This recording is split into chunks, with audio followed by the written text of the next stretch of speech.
I'm the villain in this story, a real bastard born to lose.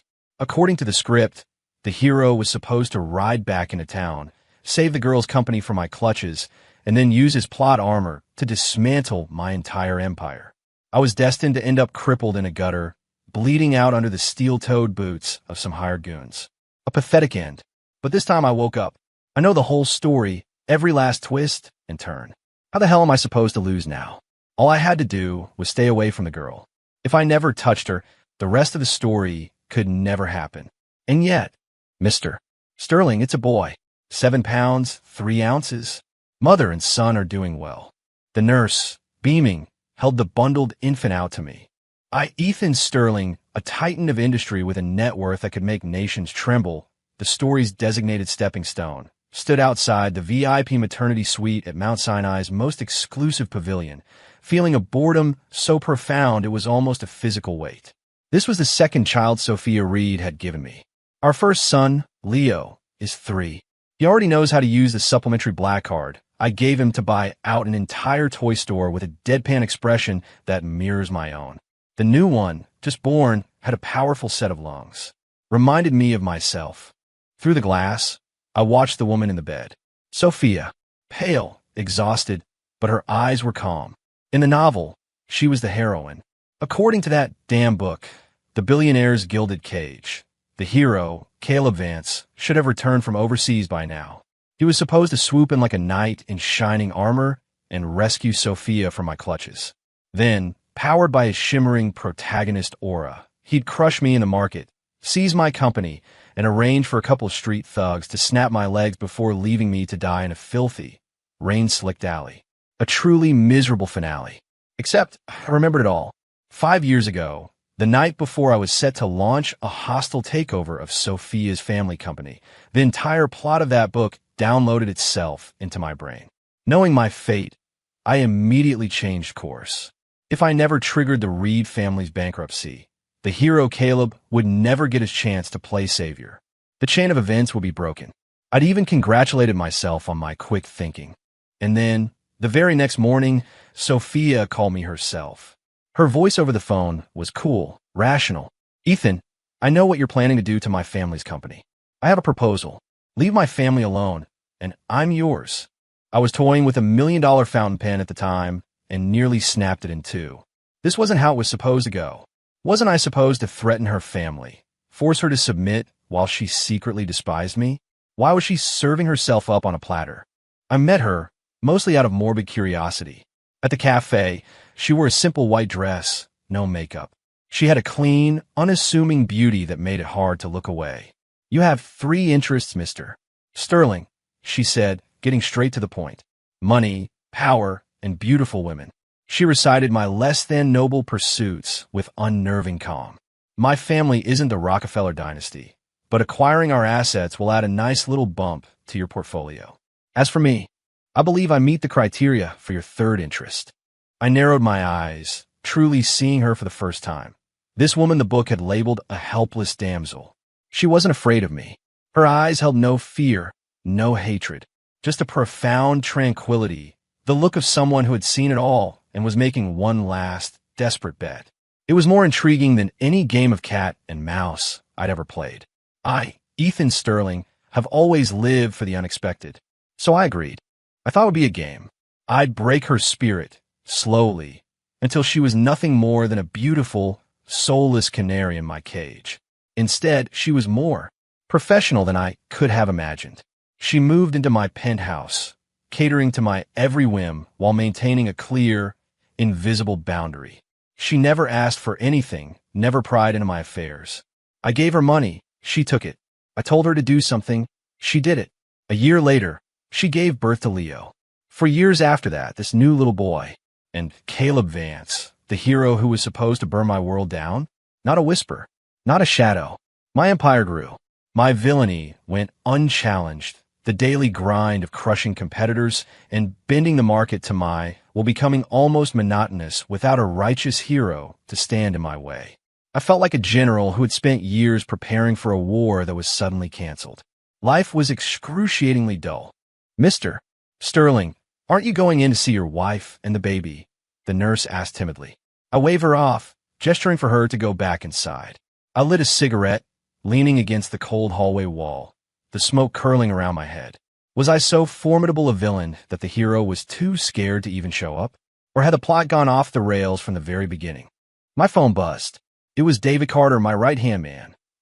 Ethan, something's come up. It's strange. David's voice was tense. A newly registered investment firm, Aegis Capital, just launched a hostile takeover bid for Blue Horizon Technologies. The same company we're in the final stages of acquiring. I raised an eyebrow. Oh, interesting. You find out who's behind it. We did. David's tone turned odd. The company's registered agent is a man named Caleb Vance. The cigarette dropped from my lips, hitting the polished floor with a soft hiss. Son of a bitch. He finally showed up. 5 years late. I felt no anxiety, only a fierce, predatory excitement that had been dormant for far too long. A sleeping lion that had finally caught the scent of blood. About damn time. Any longer, and I would have had to retire for being a villain. I crushed the cigarette under my heel, a cruel smile spreading across my face.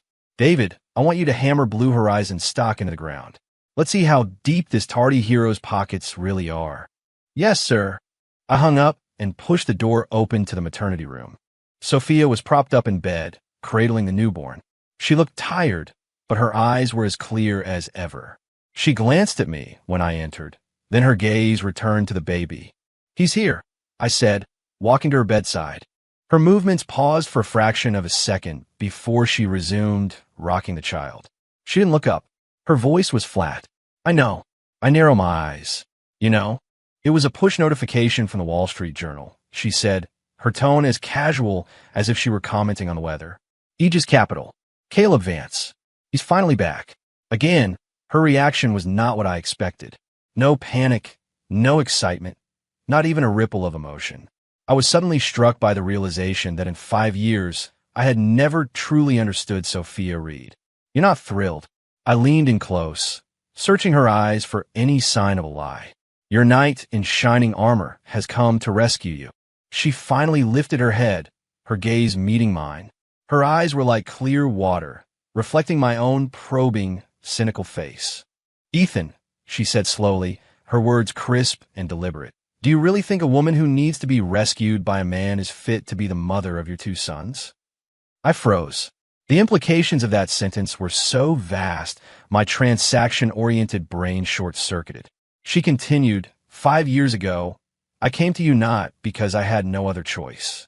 It was because between the options of being destroyed by you or saved by him, yours was at least honest. His was just a fancier cage with a much uglier ending. My heart, for no good reason, skipped a beat. You've seen the book? The words tumbled out of my mouth before I could stop them.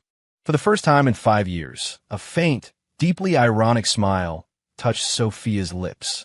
The night before you were going to acquire my family's company, I had a very long dream, she said. In the dream, I saw everything. I saw my family go bankrupt, my father jump from a building, and me, cornered and desperate, becoming your prisoner. I saw Caleb Vance descend like a god, cast you into hell, and then marry me in a blaze of glory. She paused, the irony in her eyes deepening. And I saw what came after. How he used my family's patented technology to build Aegis Capital into an empire. How, after I was no longer useful, he cheated, became abusive, and eventually threw me and my child out onto the street with nothing. Oh, and in that version of the story, I only had 1 child with you. I was completely still. So that was it. She was awake, too. We were like 2 actors who'd been given the script in advance, each assuming the other was still improvising. No wonder she'd come to me. No wonder she'd been so calm all these years. She wasn't waiting for a savior. She was choosing a different path, unknown, but one she could at least partially control. So you chose the villain. I straightened up, a complex mix of emotions churning inside me. The thrill of meeting a true equal, and the irritation of being kept in the dark for 5 years. Yes. Sophia looked back down at the baby in her arms, her voice softening. Because you, Ethan, are a bastard. But you're an honest bastard. Your greed and your schemes are all out in the open. And your transactions are fair. You gave me sanctuary, and I gave you a family. 4 or 5 years, you've given me and our sons a stable life. Haven't you? I was silent. A stable life? I'd treated her like a beautiful acquisition, a human broodmare to satisfy the legacy requirements of my born family. I'd given her unlimited material wealth, but never an ounce of genuine affection. And yet, in her eyes, that was better than the hero's epic love story. The irony was staggering. So what's your plan now? I asked. He's coming for you, Sophia said. More specifically, he's coming for the power and narrative momentum that comes with being the villain. In the story, he has to defeat you to complete his arc and take everything that's yours. Narrative momentum? I scoffed. You really believe in that metaphysical garbage? You have to, she said, her tone serious. For the last 5 years, your business has expanded almost without opposition, hasn't it? That's because the hero was gone, and the world's luck wasn't tilted against you. Now that he's back, you're about to find out what a protagonist's aura really feels like. I didn't argue. David's call had already proven her point. The Blue Horizon deal had been in the bag, planned for 6 months down to the last detail. For Caleb Vance to appear out of nowhere and immediately disrupt, it was not normal. What do you want to do? I asked, looking at Sophia for the first time as an ally, not a possession. It's simple. She looked up, her eyes glinting with a sharpness that belied her gentle appearance. We make it impossible for him to win. A hero who can't defeat the villain loses his power. His aura fades. Our goal isn't to crush him in a straight fight. It's to shatter his persona. Shatter his persona. I mulled over the words, a flicker of understanding in my eyes. The Caleb Vance from the book was the personification of chivalry, justice, and competence. He saves the damsel, fights the evil corporation, and becomes a moral icon. But what if the icon cracks? What if the damsel he's supposed to save wants nothing to do with him, and instead stand by the villain, publicly accusing the hero of having ulterior motives? How does the story continue then? Interesting. I smiled, a genuine malicious smile. Sophia, you are far more interesting than I ever gave you credit for. For the sake of our children, she replied coolly, I have to be. I looked at her, then at the tiny, wrinkled creature in her arms. Suddenly, the empire I had built and grown bored with the astronomical numbers in my bank accounts, they all had new purpose. They were no longer just tools for my own ambition. They were walls. They were weapons. They were the capital that would protect my 2 sons and their very interesting mother. All right, I reached out, my finger gently brushing the baby's cheek. Let's go meet our hero, 5 years fashionably late. Caleb Vance moved fast. Aegis Capital hit the New York financial scene like a shark. Riding the wave of his Wall Street wunderkind reputation, he executed a few brilliant short-term plays, quickly building capital and a name for himself. The media fawned over him, hailing him as a visionary, the new blood destined to challenge the old guard titan, me. I sat in my office, watching a clip of his latest interview. He wore a perfectly tailored suit, a confident, easy smile on his face as he spoke.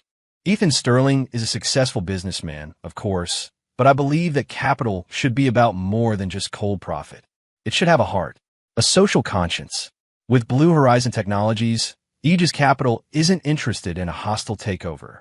We see this as a rescue. We believe in their potential, and we want to help a company with a dream to grow, not be swallowed, stripped for parts, and squeezed dry by certain predatory firms. He could sell ice to an Eskimo. I closed the video, a cold smile on my face. That champion of the little guy routine won him a lot of fans in the book.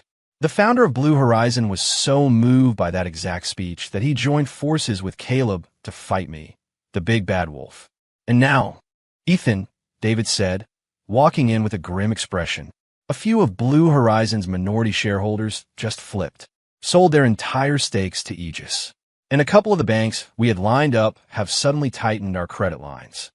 As expected, I said, leaning back in my chair, tapping a steady rhythm on the mahogany desk. This was what Sophia meant by the protagonist's aura.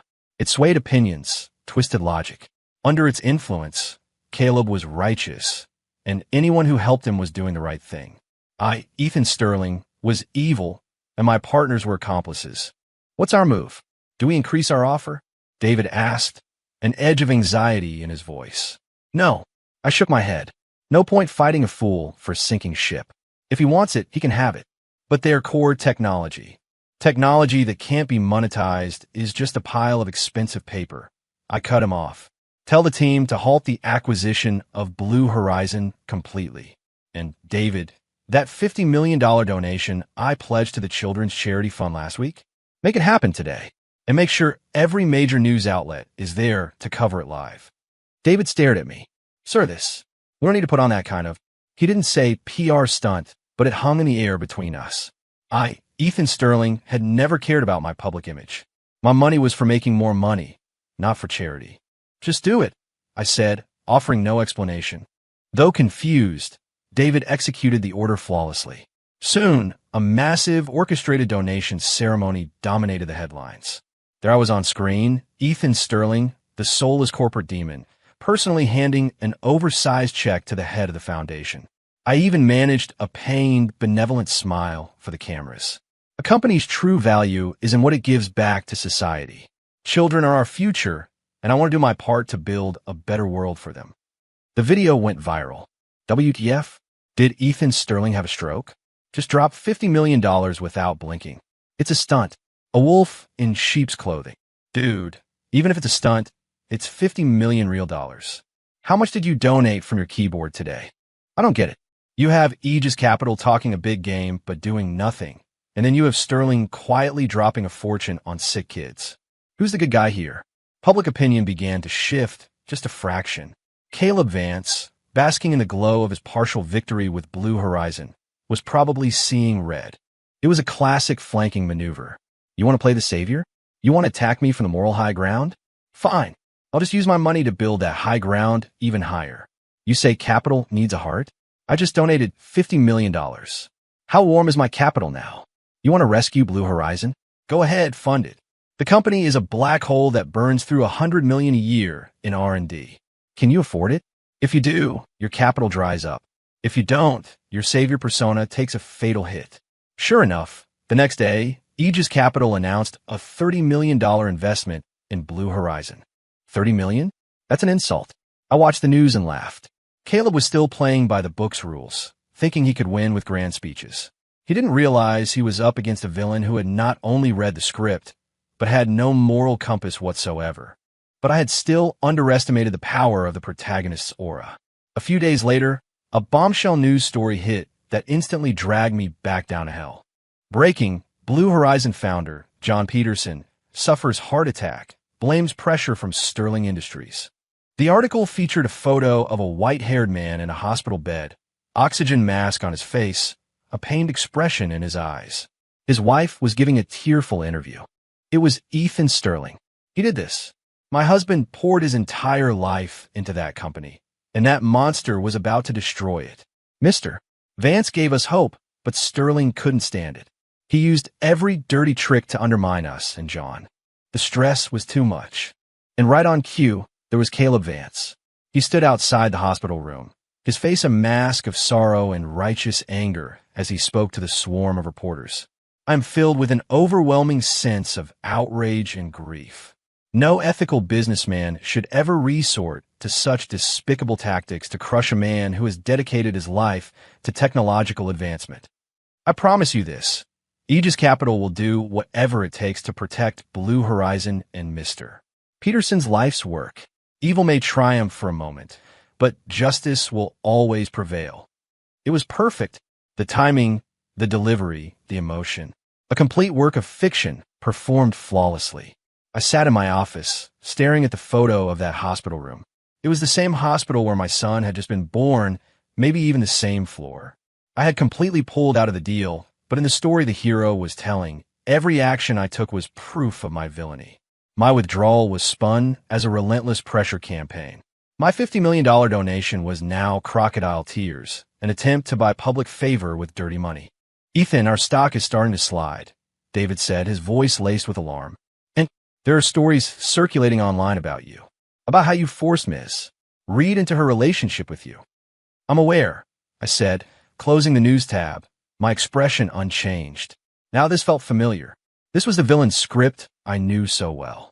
If Caleb had been that easy to beat, the game would have been no fun at all. I picked up the intercom and dialed Sophia's private line. That was a nice performance at the hospital, I said dryly.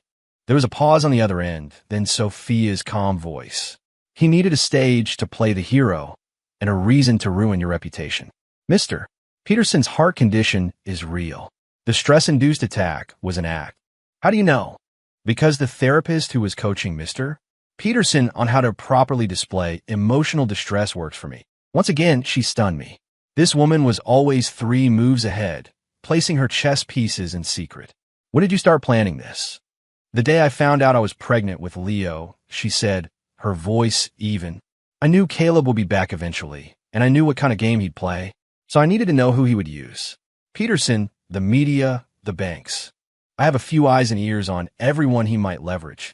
I leaned back, a chill running down my spine. 4 or 5 years, I thought she was a docile canary, content in her cage. Instead, she'd been weaving a web right under my nose. What exactly are you trying to do? I had to ask. I told you. Shatter his persona, she said. Right now, he's standing on the highest moral ground, a perfect hero in the eyes of the public. The next step is to make him fall. What do you need me to do? Nothing, she said. Keep playing the villain. The higher he rises by stepping on you, the harder he'll crash when the truth comes out. All you have to do is show up at the Blue Horizon press conference tomorrow. The press conference? I frowned. Why? To be publicly humiliated. To deliver a gift, she said, a hint of ice in her voice. A gift he can't refuse, and one he can't afford to accept. The next day, the Blue Horizon press conference was held in the grand ballroom of the city's most luxurious hotel. The place was swarming with media, a blinding sea of flashing cameras. Caleb Vance, the man of the hour, stood at the podium, glowing with success. He gave a moving speech about his rescue of the company, then announced he was granting founder John Peterson a 10% equity stake, free of charge, as a reward for his contributions to science. The room erupted in applause. Everyone was captivated by this young, handsome, and principled new force in the business world. Just as the applause reached its peak, the ballroom doors swung open. Ethan Sterling, flanked by a phalanx of stone-faced security guards, walked in. The room fell silent. Every camera, every eye, swiveled to me. I saw shock, contempt, and a healthy dose of schadenfreude. The smile on Caleb's face faltered for a second before he recovered, even stepping down from the stage to extend a hand to me, the very picture of magnanimity. Ethan, I didn't expect to see you here. Have you come to congratulate me? His voice was low, but the lapel mic carried it throughout the silent room. It was a public challenge, a declaration of his victory. I ignored his hand, walked straight past him to the podium, and took a folder from David. I scanned the crowd, my eyes finally landing on Caleb, a smirk playing on my lips. Congratulate you? Of course, I said. I'm not just here to congratulate you. I'm here to give you a gift. I opened the folder, pulled out a document, and held it up for everyone to see. These are the patents, the research, the entire intellectual property of Sterling Industries' Orion Chip Division. As of today, I am transferring all of it, free of charge, to Blue Horizon Technologies. The room exploded. No one could believe what they were hearing. Orion Chips. It was the crown jewel of my tech holdings, a leader in the semiconductor industry. It generated billions in profit every year. And Ethan Sterling, was just giving it away? They thought I'd lost my mind. The color drained from Caleb's face. He stared at the documents in my hand, his eyes filled with disbelief and a flicker of fear. Ethan, what are you doing? He stammered. It's simple. I stepped toward him and slapped the folder against his chest. You want to be a savior, right? You want to champion the future of tech? Good intentions aren't enough. You need capital. Is this gift big enough for you? I leaned in, my voice a low growl only he could hear. Blue Horizon's R&D is a money pit. Well, I just gave you Orion, an even bigger one. Billions a year in development costs, salaries for 10,000 engineers, the maintenance of a global supply chain. You better hold on tight, Caleb. A tremor ran through his body. He knew exactly what Orion represented. It was a golden goose, but it was also a poison chalice. With Aegis Capital's limited resources, he couldn't possibly absorb it. Just keeping Orion running would bankrupt him in 3 months. But could he refuse? In front of the entire world? After I, the great villain, had made such a grand gesture? After he'd just painted himself as the savior of technology? If he said no, his persona would shatter. He'd be a laughingstock, a hypocrite. His protagonist's aura would vanish. I watched the sweat bead on his forehead, and my smile widened. "Take it, Caleb," I urged him, my voice dripping with false sincerity. "For the future of American innovation, you can't possibly say no." His lips trembled, but no words came out. The photographers were going insane, their shutters capturing every second of this incredible drama. Epic reversal. Sterling gifts Orion chips, cornering rival Vance. A devil's bargain. Is this a lifeline or a trap? Just then, a cool, female voice cut through the chaos from the entrance. "You should accept the gift." Everyone turned. It was Sophia, dressed in a sharp white pantsuit, holding our 1-month-old son. She walked in, flanked by her own security detail. It was the first time she had appeared in public in 5 years. The room fell into a stunned silence. Every gaze bounced between me, Sophia, and the ghostly white Caleb. The heroine of the story was here, holding the villain's child. The plot had officially gone off the rails. Sophia's appearance was the final blow. She didn't have to say a word. Just standing there, next to me, holding our son, was enough to invalidate Caleb's entire crusade. "You came to save the maiden from the dragon? Well, she seems to be doing just fine. She's got 2 kids and is here to support the dragon's business ventures. What exactly are you saving her from?" Caleb's face was no longer pale. It was a ghastly, bloodless gray. He stared at Sophia, his eyes filled with a toxic mixture of hatred and disbelief. "Sophia, you..." "Mr. Vance," she interrupted, her voice quiet but firm. "Ethan, our children, and I are all so grateful for your support of our family's company, Orion Chips. We won't forget this." With the phrase, "our family's company," she had brilliantly bound Orion, herself, and me together. Then she walked to my side, carrying our son, and gave me a slight, supportive nod. The perfect picture of a wife standing by her husband. I understood my cue. I wrapped my arm around her shoulders, pulling her and the baby into my protection. Our family of 4, one still and swaddling, stood on that stage, a portrait of unity. And Caleb Vance looked like a pathetic homewrecker who had crashed a party he was never invited to. The camera flashes were blinding. I could already see the headlines. "Billionaire love triangle. Tech mogul's unrequited love, as heiress and children stand by husband Ethan Sterling." Caleb was finished. In that single moment, his hero persona, the foundation of his power, was utterly destroyed by the 2 of us. He had failed to save the damsel and failed to save the company. He had become a joke. The press conference ended in chaos. Caleb practically fled the hotel, and I, under 1,000 bewildered stares, walked out with Sophia on my arm. Back in the car, I couldn't hold it in any longer. I burst out laughing, a deep, satisfying roar. The boredom and frustration of the last 5 years vanished in an instant. This was what being a villain was all about. Scheming, manipulating, and playing the so-called hero like a fiddle. "Are you done?" Sophia shot me a sideways glance, carefully adjusting the baby in her arms. "Not even close," I said, looking at her with undisguised admiration. "Sophia, you were magnificent today." "I was protecting my children," she said simply. "No," I shook my head.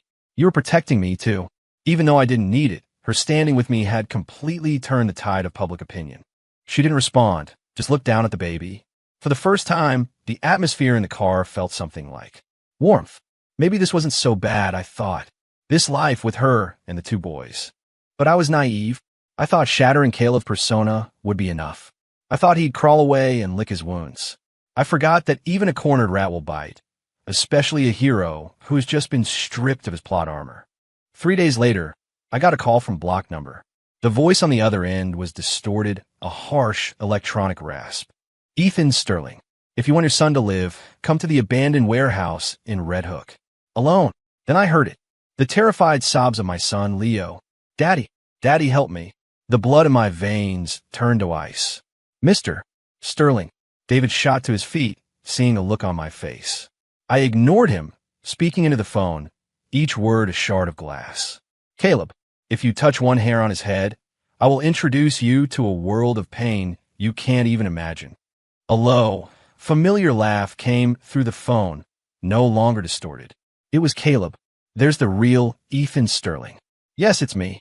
Your precious son is right here. Want him back? It's simple. Transfer every asset you own to an account I designate. And divorce Sophia. I want her and that other brat of yours gone. His voice was dripping with a crazed, vengeful glee. You think you won by breaking my persona? You fool. The laws of this world dictate that the hero always wins. If I can't do it the right way, I'll just take everything from you the hard way. The location, I said, my voice dangerously calm. Red Hook, Pier 3, the abandoned warehouse. Remember, you come alone. If I see a single cop, a single one of your men, you can start making funeral arrangements for your boy. He hung up. My hand clenched around the phone, the veins on my knuckles stark white. I had planned for everything except this. I never imagined that a man stripped of his hero's aura would become so unhinged. He was no longer a hero trying to look righteous. He was just a predator, willing to do anything to win. This was a murder-suicide mission. Sir, what happened? David asked, his face pale. Leo's been kidnapped. I stood, grabbing my coat. Get the car. We're going to Red Hook. I'll call the police. I'll assemble the security team. No. I cut him off, my eyes like chips of flint. We do it his way. I go alone. But you have something else to do. Now. I leaned in and whispered a few curt instructions in his ear. David's expression shifted from fear to shock, then to a grim understanding. He nodded, his jaw set. Understood, sir. And, be careful. I said nothing more, just turned and walked out. The car tore through the city streets.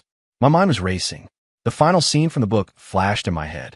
Crippled in a gutter, bleeding out under the steel-toed boots of some hired goons. Goons. Boots. Caleb wasn't just planning a kidnapping. He wasn't planning on letting me walk out of there alive. He wanted to physically erase me from the world. He was trying to force the book's ending to happen, one way or another. A cold, vicious smile spread across my face. Caleb, you idiot. You should never have touched my son. You think you've won because you've abandoned your morals? You've forgotten one crucial thing. I, Ethan Sterling, was never the good guy to begin with. The blood in my veins has always been black. The air in the abandoned warehouse on Pier 3 was thick with the smell of rust and salt water. I shoved the groaning metal door open and stepped inside. A dozen thugs were scattered around the space, armed with pipes and knives, their faces hard and cruel. And in the center, Caleb, the polite, charming mask was gone, replaced by a twisted, manic excitement. My son, Leo, was tied to a steel pillar. Duct tape was slapped over his mouth, and his small face was stained with tears. He struggled against the ropes when he saw me, his muffled cries tearing at my chest. Daddy! It felt like a fist closing around my heart. Ethan, I can't believe you actually came alone, Caleb said, savoring my expression. It hurts, doesn't it? Seeing your precious boy like that. Let him go, I said, my voice flat, my eyes locked on his. Let him go? Sure. Caleb spread his hands. Did you bring the asset transfer documents? Sign them, and maybe, just maybe, I'll let your son have a quick death. So, it's not just about the money today. Of course not. Caleb's face contorted with rage. I want you dead. You, your bitch of a wife, and your 2 bastard children, all of you dead. Why? Why do you get to defy the story? Why does the hero have to be humiliated by a pair of scum like you? He was completely gone, no longer seeing himself as a person, but as a character who had been robbed of his destiny. You think killing me will fix everything? I asked coolly. It will. Once the villain is dead, the narrative will correct itself. The world's luck will flow back to me. Sophia will be mine, your empire, your fortune. It will all be mine, he screamed, his eyes wild. So that was it. His final gamble. Kill the villain and hope the story resets. It's a bold plan, I acknowledged. Then I did something that shocked everyone in the room. I reached into my coat and pulled out a folder of my own, tossing it onto the grimy floor. Those are the signed transfer documents for all my assets. The password to the main account is Sophia's birthday, I said. Now, can I have my son? Caleb froze. His thugs stared. They never expected me to fold so easily. He bent down, snatched the folder, and flipped through the pages. Seeing my signature, he threw his head back and laughed, a high, unhinged sound. Ha ha! Ethan Sterling. Look at you now. The master manipulator, brought to his knees for his son. You handed it all over. Tears of mad joy streamed down his face. Good, very good. Since you've been so cooperative, I've decided, he said, his smile vanishing, replaced by a look of pure venom. I'm going to let you watch as I take a knife and carve up your son, piece by piece. He never finished the sentence. The warehouse doors exploded inward, torn from their hinges by an immense force. Dozens of black sedans swarmed the pier, their high beams flooding the warehouse with blinding white light. Doors opened in unison, and over 100 men in black suits poured out, armed with clubs and bats, surrounding the building. They moved with a chilling, disciplined silence that made Caleb's hired thugs tremble. An old man in a tailored silk suit, leaning on a dragon-headed cane, stepped into the light, supported by David. He was old, but his eyes were like a hawk's, sharp and commanding. Caleb's face went white. Mr. Costello, what are you doing here? Mr. Costello, the uncrowned king of New York's underworld, a member of my board of directors, a man who should have retired years ago, but who owed my father a life debt and had been my silent protector ever since. He was my final, darkest trump card. Costello ignored Caleb, walking directly to me and inclining his head. Mr. Sterling, my apologies for the delay. I nodded, moving to Leo and cutting the ropes. I pulled him into my arms, holding him tight. It's okay, buddy. Daddy's here. Caleb was paralyzed with shock. He looked from Costello to me, his lips trembling. You're with him. Caleb, how do you think I built my empire? I said, holding my son, my voice like ice. By playing nice in boardrooms? By wearing expensive suits?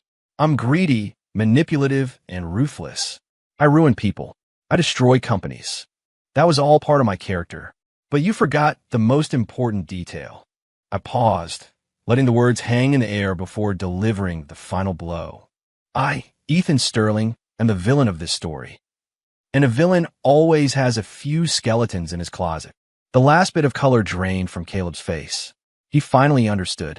He thought he was playing chess, but I was playing a different game entirely, on a board he couldn't even see. No, it's not possible, he muttered, his mind finally snapping. I'm a hero. I can't lose. I can't. Take care of him, I said quietly to Costello. Yes, sir. Costello tapped his cane on the concrete, and two of his men moved forward. They grabbed the gibbering, broken Caleb and dragged him out like a sack of garbage. A few muffled thuds and a single, choked-off scream echoed from outside, and then silence. The book's ending had come to pass after all. Someone ended up bleeding out in the dark. It just wasn't me. I carried Leo out of the warehouse. Sophia was standing there, the wind from the harbor whipping through her hair. She rushed forward and took Leo from me, clutching him to her chest, her eyes red. It was the first time I had ever seen her on the verge of tears. It's over, I said, resting a hand on her back. She didn't speak, just held our son, her shoulders trembling slightly. I looked out at the water, where the first light of dawn was breaking over the horizon. It was finished. We had won. Me, Sophia, our children, we were free from that goddamn script. There were no more heroes, no more villains. I was just Ethan Sterling, a husband and a father of two. I turned back to look at Sophia and our son, the rising sun casting a warm, golden light around them. I suddenly thought that maybe it was time to update my 3 primary interests: money, power, and my wife. Epilogue 1 year later. In my office at the top of Sterling Tower, I was on the floor building a massive Lego castle with Leo while our youngest crawled around my feet. Sophia walked in, holding a tablet, a look of weary amusement on her face. Mr. CEO, did you really reject the Orion Division's quarterly report again? The head of R&D is about to have a nervous breakdown. They have the biggest budget in the industry, and they're still not producing results, I said without looking up. Tell them if they don't have something revolutionary by next quarter, they can all find new jobs. Same as ever, she said, shaking her head and placing the tablet on my desk. By the way, a package came for you. From overseas, no return address. Curious, I took the small, ornate wooden box she offered me. Inside wasn't a document or a gift, but a beautifully bound book. Embossed in gold foil on the cover were the words, "Written into his world, the villain's one true love." My breath hitched. Sophia saw the title, and her face went pale. With a trembling hand, I opened it to the first page. There was a single line, written in elegant cursive. "Hello, Ethan. This is the author. My apologies, but due to a clerical error, Sophia was given the wrong script. I am now sending her the correct protagonist version. I do hope you both enjoy this new story." I shot my head up, my eyes meeting Sophia's. In her gaze, I saw the same thing I felt in my own gut. A jolt of sheer, unbelievable terror, mixed with a fresh, exhilarating thrill. End.